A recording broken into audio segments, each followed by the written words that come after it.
Having reviewed the various causes behind the rise of Nazism in Germany, and also realizing the importance of the Nazi Party in this particular movement of Nazism, in this lesson we would be focusing upon the Nazi Party's rise to power. But in understanding the Nazi Party's rise to power, we would have to go back to the story of Hitler. The last time we checked up with him, it was after the end of the First World War, where he was discontented and humiliated with the Treaty of Versailles and its various terms that were imposed upon Germany. Let us now see what Hitler did after the First World War. After the First World War, Hitler was one of the few lucky German soldiers who remained in the army despite the reductions. He had no other option, as well as he had no formal education or career prospects. But now that there are no wars to fight, what did the German army actually do? Well, they were primarily used for counter-insurgency operations, which is to tackle threats within the German borders and to also provide intelligence or to spy on people or organizations. That's what Hitler was sent to do, to spy on the German Workers' Party based in Munich. Now, Munich was the capital of the Bavarian state of Germany, and it was a hotbed of anti-Weimar sentiments, which we remember. When Hitler was sent to spy on the German Workers' Party, he received instructions to join the party so that he could infiltrate the party from within and then trade the party's secrets, the confidential secrets, to the army. But as fate would have it, Hitler was influenced by the speeches and the ideology of the party's chairman. The chairman himself commended Hitler on his speaking or the oratory prowess and handed to him a copy of the party's ideological pamphlet, which was able to drastically change Hitler's viewpoints. Now the question might come up, how could a simple piece of document drastically change Hitler's viewpoints or political ideology itself? Now Hitler was sent to spy on the German Workers' Party, and therefore he had an objective from the government which he was serving. But in reality, despite being a spy for the government, Hitler was not that fond of the Weimar government itself. You see, just like countless other Germans, Hitler also believed that the Weimar Republic is to be held responsible for the humiliation which Germany received after the First World War and the bad condition of the German economy and politics after the First World War. Therefore, Hitler was pursuing his employment in the army primarily for military obligations, as his term in the army was not over, and also because of his financial condition, as he had no other employment prospects available to him at the moment. But he was not a loyal government supporter, and therefore he found that the ideology which the German Workers' Party is prescribing and whatever is in the pamphlet actually reflects what he feels is right for the country's future. Now, the pamphlet actually exposed Hitler to anti-Semitic ideas or racialism towards Jews. These ideas were enshrined in the pamphlet, as the German Workers' Party was anti-Semitic, and also the pamphlet was able to fuel or increase or enrage his aggressive nationalism.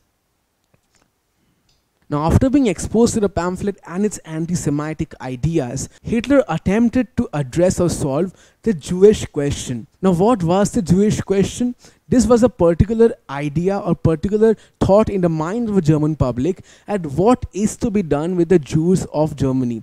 And Hitler attempted to address the Jewish question in a particular letter he wrote to a friend. In that letter, he wrote that he wants an altogether removal of the Jews from the country by the government. So over here we can understand how aggressive his anti-Semitism had become after being exposed to the pamphlet. Therefore, we do not need to separately conclude that the bulk of his ideology actually was developed and framed during this period when he was spying on the German Workers' Party for the government, but actually was coming closer and closer to the ideologies and the thoughts of the German Workers' Party. Finally, in 1921, Hitler decided to join the German Workers' Party full-time after being discharged from the army. In reality, he had been working actively for the party under the guise of spying all this while, but the government felt that he was spying for them, where in reality, he was trading government secrets to the party. After joining the party, he soon rose to prominence and even renamed the party to the Nazi Party. His speeches were very popular and were instrumental in gathering popularity for the party itself. In fact, he also designed the banner of the Nazi Party, which was a swastika on a red background. So we just mentioned that Hitler renamed the German Workers' Party into a Nazi party. And this is where we come to an understanding that all this while we had been discussing about the origins of the Nazi party itself while discussing about the German Workers' Party, as it was renamed to a Nazi party under the behest and insistence of Hitler himself. So Hitler renamed the German Workers' Party to National Socialist German Workers' Party, which in German was Nationalsozialistische Deutsche Arbeiterpartei, and in short this was known as the Nazi Party, which became the popular name for the party itself. Now, despite rising to prominence in the Nazi Party, Hitler still had opposition. This, however, changed when in 1921, Hitler managed to keep the party united while it was going through mutiny. After this event, the party members felt that they are best under the leadership of Hitler, and therefore on 26 July 1921, Hitler became the chairperson of the Nazi Party. After becoming the chairperson of the Nazi Party, Hitler became the unopposed leader of the Nazi Party itself. In this picture we can see Hitler, who is the chairperson of the party, standing with other people or other members of the party. Despite him becoming the unopposed leader of the party, Hitler still had issues with the party itself. The primary of these issues being that the Nazi party, despite gaining enough popularity, still was a regional party based in the Bavarian state of Germany. Hitler knew that if the Nazi party had to come to power, it had to become a national party and also attain international recognition. Now, can you answer this question? When did Hitler become the chairperson of the Nazi Party? Was it on 26 May 1921? Was it on 26 September 1921? Was it on 26 July 1921? Or was it on 26 October 1921? The correct answer happens to be 26 July 1921. Now that we understood the origins of the Nazi Party, let us understand who were the Brownshirts. Now, if you remember, while discussing the causes behind the rise of Nazism, we have mentioned that Hitler recruited ex-soldiers of the German army into his own private paramilitary volunteer corps, which became the Brownshirts, as he provided these ex-soldiers who became his paramilitary corps with brown uniforms, thus earning them the name Brownshirts. This is quite similar to Mussolini's black shirts, isn't it? Later on, Hitler's brown shirts would be known as the Nazi stormtroopers. Now, the brown shirts or the Nazi stormtroopers actually played a very significant role for the party.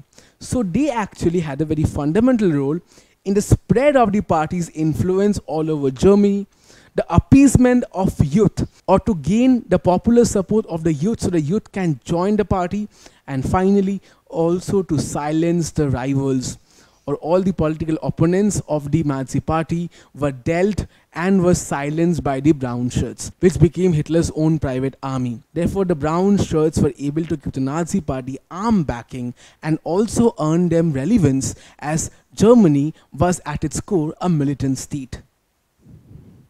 But Hitler renamed the German Workers' Party into the National Socialist German Workers' Party. Now that socialism has been added to the name, does that make the Nazis socialists? Well, that is what we will be discussing right now. You see, the addition of the socialist tag to the name of the German Workers' Party was nothing more than an advertisement scheme, and was done just to appease more workers to join the party itself. Now, after the First World War, socialism had gripped the minds of the workers and the people belonging to lower income groups.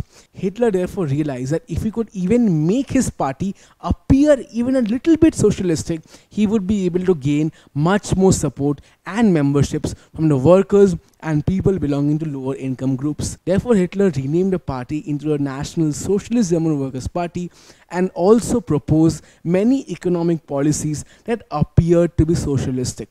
However, this was nothing more than a marketing campaign just to gain more socialist support, and in reality, Hitler made sure that the party was primarily nationalistic. Therefore, Hitler added two tags to the name of the German Workers' Party, National and Socialist.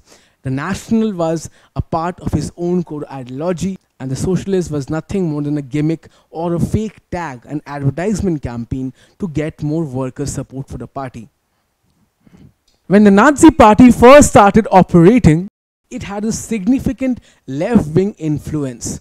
But with time, as the Nazi party gained the support of the capitalists and the elites, and when the Nazi party came to power, it managed to remove all left-wing influence from the party by eliminating and murdering the key left-wing party members and leaders. And therefore, when the Nazi party came to power, it was a right-wing dominant party. Therefore, such was the nature of the socialism in Nazi party. Now let us discuss about the beer hall putsch, Hitler's attempt to seize power from the German government. So on 8 November 1923, Hitler launched an armed coup with the sole purpose of overthrowing the government of the Bavarian state of Germany. This particular armed coup was known as the beer hall putsch. But what actually is a putsch? Let's understand that. Putsch is a German word which means illegal and unconstitutional way of seizing the power of an existing government and then removing the existing government altogether. Therefore, Hitler, through his beer hall putsch, wanted to forcibly seize the power from the Bavarian government, remove the Bavarian government, that too in an illegal and unconstitutional manner. But where did Hitler get the inspiration or the idea to launch such a putsch? Well, do you remember the success of Mussolini's march on Rome, which made him secure or seize power from the Italian government? It happens that around this time, this particular success had spread all across Europe and had fueled the revolutionary sentiments of many countries, particularly in Germany, where Hitler wanted to seize power in a similar fashion. And therefore, it was Mussolini's march on Rome which actually inspired Hitler to launch the beer hall putsch. But we mentioned that Hitler wanted to overthrow the Bavarian government. Why was that the case? Why did Hitler not directly march against the Weimar Republic in Berlin, which is the capital of Germany? Why did he want to overthrow the government of a German state? This is because Hitler realized that politically speaking, Germany and Italy are significantly different. Hitler realized that if he marches directly onto Berlin to overthrow the Weimar Republic, he would be quickly defeated. Therefore, he felt that he should launch his putsch in Munich, which is the capital of the Bavarian state of Germany, so that he could strategically control Bavaria after overthrowing the Bavarian government. And eventually, after managing to control the Bavarian government, he would be able to use the resources of the government and then launch a much larger offensive against Berlin, or the government in Berlin, which was the Weimar Republic itself. Therefore, Hitler's beer hall putsch was supposed to be step one of a much larger offensive he planned, which eventually would have ended in Hitler securing power over the entirety of Germany by overthrowing the Weimar Republic. But for that to happen, he knew that he had to first overthrow the government in Munich, which was the Bavarian government. Another reason why he launched the beer hall putsch in Munich is because Munich was where the Nazi party was based, and Hitler already had a foundation of leadership in Munich. Apart from the Nazi party itself, if you remember, Munich was a hotbed of anti-Weimar sentiments, and by 1933, Munich had become the center for all forms of revolutionary nationalisms and anti-democratic sentiments. And this is when Hitler attained leadership of the Kampfbund. The Kampfbund was a league of all the revanchist organizations and parties. The revanchist organizations or the parties who wanted to attain revenge against the Weimar Republic because it had signed the Treaty of Versailles, which had ensured all kinds of miseries on the German public. So Hitler managed to get the leadership of all these revanchist organizations based in Munich by 1923, thus ensuring that he happens to have endless support when he launches the putsch. Now, the Bavarian government realized Hitler's intentions, and the Bavarian Prime Minister, in an attempt to obstruct any forms of offensive against the government, decided to declare state emergency, or a period where the Bavarian government has absolute control over the state and can even use the army to obstruct the activities of protesters. But when the Bavarian Prime Minister declared state emergency, Hitler decided to utilize this. He thought this is the perfect time to seize power, and therefore he happened to launch the putsch around this time. Now that we have understood what a putsch is and why it was launched in Munich, let us understand why was it called a beer hall putsch. Well, you see, when Hitler launched the putsch, thousands of protesters surrounded the biggest social gathering spot in Munich, which happened to be the Burgerbräukeller. And Burgerbräukeller was a beer hall in Munich where all the eminent politicians, military personnel, and even common people used to come to have a drink after work. Therefore, Hitler decided that this is where he should launch and center his entire putsch, as it can have the maximum impact. And therefore all the protesters surrounded this very beer hall and started their march from here, and therefore it is called the beer hall putsch. Now, what really happened during the beer hall putsch? How well it went? Let's understand that. Well, you see, approximately 2,000 Nazis marched on the city center of Munich. But when they approached the city center, this is where they were confronted by a police cordon, or a group or an entire offensive set up by the police of Bavaria. And in the clash between the protesters and the police, 16 Nazi party members lost their lives. Therefore, we understand how badly planned the beer hall putsch was, and also how resilient the Bavarian government was, as they were able to stop the putsch from ever getting fair ground, and soon enough were able to round up all the protesters, thus putting an end to the putsch. In fact, in the confrontation between the police and the protesters, Hitler himself was badly wounded and he managed to escape. However, not for long, as it seems, as he was later arrested and then sentenced to 5 years in prison. Therefore, we understand that the beer hall putsch was a spectacular failure. And because of its involvement in the orchestration of the putsch, the Nazi party was banned and all of its activities restricted throughout Germany by the Bavarian government. Now, despite the putsch being a failure, is there any significance of it? Let's try to understand that now. Before that, let's look at these various newspaper articles. These are all from the day after the putsch took place. Now, if you see, these are not just German or Bavarian newspapers, and you will see that all of these newspapers have news about the putsch as their headlines, which is the most prominent piece of a newspaper. Now, these newspapers are not from Germany, as I mentioned. These two are from USA, and this one is from Iran.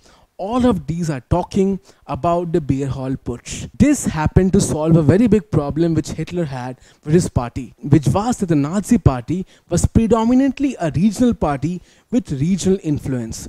But this coverage by the international press gave the Nazi party international recognition.